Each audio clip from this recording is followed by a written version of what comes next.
Jon Jones went off in the comment section on an Instagram reel. This is the reel that Jon's annoyed with. Alpha than MMA. The reality is that many martial arts practitioners are simply childish men who never grew out of the phase of play fighting with their friends and fantasizing about being superheroes. Martial arts are all about learning techniques, while running is purely about enduring pain. Anyone with a brain could tell you which of these two is.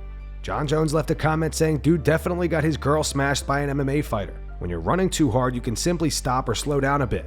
Being in an MMA fight is like being in the middle of the ocean. You don't know what you're doing, you drown. You could literally die. It's the most real sport to ever exist. Can't even call it a sport. It's a way of survival, a way of life. Glover Teixeira admits he's getting the itch to fight again. However, he will remain retired. Glover retired after his unanimous decision loss to Jamahal Hill back in January at UFC 283. Speaking to MMAfighting.com, Glover said, I told Poetan when we were waiting to walk out at UFC 295 that I missed that a little bit. But that's not something I did for money. I did it because I really loved it. I miss the old times, but it's not like I think about coming back. I'm enjoying the moment. I don't know what it is, but I'm in a state in my life, even before I won the belt, that I'm in a state of appreciation, gratitude for having everything that I have, and accomplishing everything that I've accomplished. It's an immense joy of simply being alive. We don't know when we're leaving. I don't know if that's good or bad. You get confused sometimes, so I call Lyoto Machida to talk, because he's been through that as well. But I'm in a comfort zone, you know? I'm very comfortable where I'm at right now. And sometimes we think like, you have to get out of your comfort zone. But where to? Fighting? Maybe that would get me out of my comfort zone. I was fighting and enjoying the hell out of it. I simply stopped fighting because I thought I lost to some guys, even Yuri, and that last fight with Jamahal. Not taking anything away from those guys, but I felt it was the age factor. Really, I was getting slower, weaker. 35-year-old me would trash those guys. But it's time, right? Jan Blachowicz explains why he believes Alex Pereira will have the advantage over Jamahal Hill. Speaking to Middle Easy, Jan said we'll see how he's going to feel after the injury because sometimes it's hard coming back in great shape. You still got something in the back of your head that you have an injury and you're coming back. You don't know how your leg is going to feel, so I don't know in this moment. I would put my money on Pereira. If Pereira fight against Jamahal Hill and he's going to win, and I believe that I'm going to win against Rakic. So this rematch, they have to give it to me because our fight was a split decision, and I believe the referee gave a bad decision. So they have to give me this rematch. I could be the backup fighter, no problem. You just sit over there waiting, watch the fight, and they give you some money. So why not? Conor McGregor posted some new training footage to his Instagram.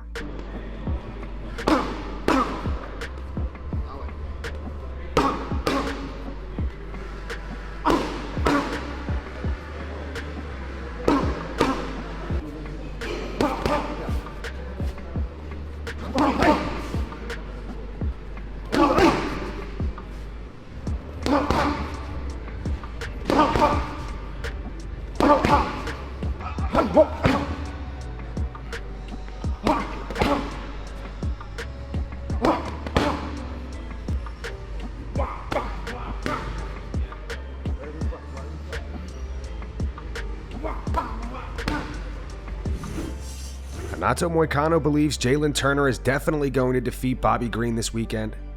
Very honest with you, he's coming off 2 wins, and props to him against Grant Dawson. He got him on the first round, but again, let's see how he does on that fight because it was too early to call. And after that, he beat Tony Ferguson. Tony Ferguson, a retired guy. Before that, he lost to Drew Dober and to Islam Makhachev. I don't know if this fight is going to be a decision, but I definitely see Jalin Turner winning, and could be maybe a submission, maybe a TKO. I'm not really sure, but definitely Jalin Turner is winning that fight. As most of you know by now, MMA fans have been very critical of Tony Ferguson's approach to training for his upcoming fight against Paddy Pimblett. Tony has been training with David Goggins and pushing himself into the point of vomiting. Joe Rogan recently gave his take on Tony training with Goggins. Joe says Tony may actually benefit from this kind of training. In the Joe Rogan experience, Joe said, I'm very interested to see Tony after he's been training with David Goggins. There's a lot of very mixed reviews about whether or not that would be a good or bad thing for him. Clearly, when the two of them are training together, David is not struggling at all and Tony is struggling. There's definitely some ground to gain when it comes to endurance. Dave isn't even f***ing tired. They're going side by side with each other and he's like, who's going to carry the boats? He's not even f***ing tired because he could go for days. There's without a doubt some benefit in that. Weak men hate him. Weak men and jealous men and people who don't know him. He gets misunderstood, unfortunately, by some people that I like. They don't look into it hard enough. Sean O'Malley and Tim Welch give their reactions to the drama regarding Garry and his wife. Did you guys see Ian Garry and Sean Strickland? Ian Garry, his wife came out with how to be a wag, and a wag in England, I think, is how older women can get a younger up-and-coming athlete. And she wrote a book on it, and supposedly her ex lives with them also. I don't know how true that was. I feel like everyone keeps saying that, and then Ian came out and was like, that's not even true, and people just keep saying it. But just for the story, we'll say it's true. Sean Strickland said, you put a man's mugshot on a shirt to shame him, and then you say you're going to sue me. Learn how to be a fucking man. Were you born without a ball sack, or did your wife remove them? Coward, utter fucking coward. And Ian Garry said, if you choose to continue to spread it, knowing from the source it's not true, then you're partaking in harassment and defamation of character. Smart move would be to take it down. So he's starting to sue him. WAG's wife and girlfriend. That's the abbreviation. A woman who is a wife or girlfriend, especially of a well-known sports player. Yeah, she wrote that book in 2010. She's 40. Damn. And he's 26 or something. How to catch a wag, huh? Damn, that's crazy. Dillon Danis released an alleged DM conversation between him and Ian Garry's wife Layla today. Note, these DMs are not confirmed to be real. Dillon posted this to his Twitter. He wrote, "Morning. Now, these DMs are allegedly from 2018. On November 17th, Layla allegedly sent the praying hands emoji. Dillon replied, 'Where are you from?' Layla allegedly said England, but half Brazilian. 'How are you today?' And Dillon replied, 'Very cool, doing great. Where do you live?' On to some more news about Dillon Danis. As you guys know, Dillon has been teasing joining the UFC since losing the boxing match to Logan Paul. Dana White on the Full Send podcast was not too fond of this idea.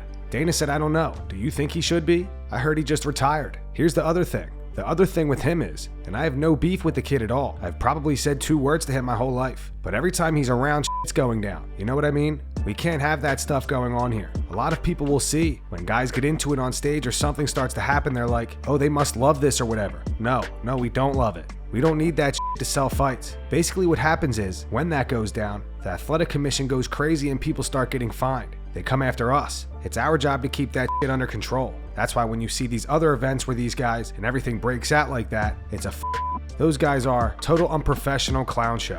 So this podcast took place in Dana White's war room, and in the background they may have accidentally leaked a fight. It says Kevin Holland versus Michael Venom Page. And that's going to wrap it up for the news. Thanks for watching. For daily MMA news and content, subscribe to Full Mount MMA and click the bell icon to be notified when we post videos. Here are the 3 top comments from last video. In reference to the Johnny Walker situation, the first one's from Super Fonzie. It says, when did this become the Real Housewives of MMA? All right, that was a good one. The second one's from Don't Call Me Marty. It says, thank God an episode without Ian Garry BS. And the final one's from Shooter McGavin. It says, I really doubt that Walker knew. She would have shown those text messages if that was the case. Could just be another girl who doesn't get enough attention from her parents. Those were the 3 top comments from last video. If you want to be featured in the next one, all you have to do is comment down below. And if you missed yesterday's news, click the video on screen right now to get caught up.